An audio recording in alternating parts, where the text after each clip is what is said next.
தாம் பேயா மாறணும், பேய் உடல் வேணும்னு சிவன் கிட்ட வரம் கேட்ட காரைக்கால் அம்மையார் யார் தெரியுமா? 63 நாயன்மார்கள்ல மொத்தம் 3 பெண்கள், அவங்கள காரைக்கால் அம்மையாரும் ஒண்ணு. காரைக்கால்ல பிறந்ததுனால இவங்க காரைக்கால் அம்மையார் அப்படின்னும், இவங்க மிகப்பெரிய சிவன் பக்தன் அப்படின்னு தான் நம்மள பல பேருக்கு தெரியும். ஆனா இவங்களோட உண்மையான பேரு புனிதவதி. நாகப்பட்டினத்தில் உள்ள பரமகர்த்தன் அப்படிங்கிற வணிகரை கல்யாணம் செஞ்சுக்கிட்ட இவங்க ஒரு சூழல்ல சிவன் அருளால பல அதிசயங்களை நிகழ்த்தியும் கட்டுறாங்க. இந்த மாதிரியான சம்பவங்கள்னால இவங்களோட திருமண வாழ்க்கை அப்படிங்கிறது பாதிக்கப்படுது. கணவனும் இவ சாதாரணமான பொண்ணு கிடையாது, தெய்வத்தன்மை வாய்ந்தவனு மனைவிய பிரிஞ்சு போயிறாரு. தன்னோட கணவனை பல இடங்கள்ல தேடி அலைஞ்சி கடைசியில ஒரு கட்டத்துல கணவனை பார்க்கும்போது கணவருக்கு இன்னொரு கல்யாணம் ஆனது மட்டும் இல்லாம அவங்களுக்கு ஒரு பொண்ணு இருந்திருக்கு. அந்த பொண்ணுக்கு புனிதவதி அப்படின்னு இந்த அம்மையாரோட பெயரையும் வச்சிருக்காங்க. மீளா துயர்ல அதிர்ச்சியில இருந்த இந்த புனிதவதிக்கு இன்னொரு அதிர்ச்சியை கணவர் கொடுக்கிறாரு. என்னன்னா, புனிதவதி இவரை கணவனா பார்க்கும்போது அவரு புனிதவதிய தெய்வமா பார்த்து குடும்பத்தோட காலில் விழுந்துடுறாங்க.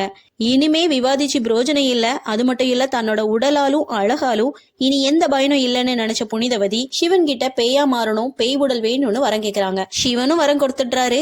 இங்க இருந்து கைலாயம் வரைக்கும் போனது மட்டும் இல்லாம கைலாயத்தோட புனித தன்மையை உணர்ந்த இவங்க தன்னோட தலையாலேயே நடந்து போறாங்க.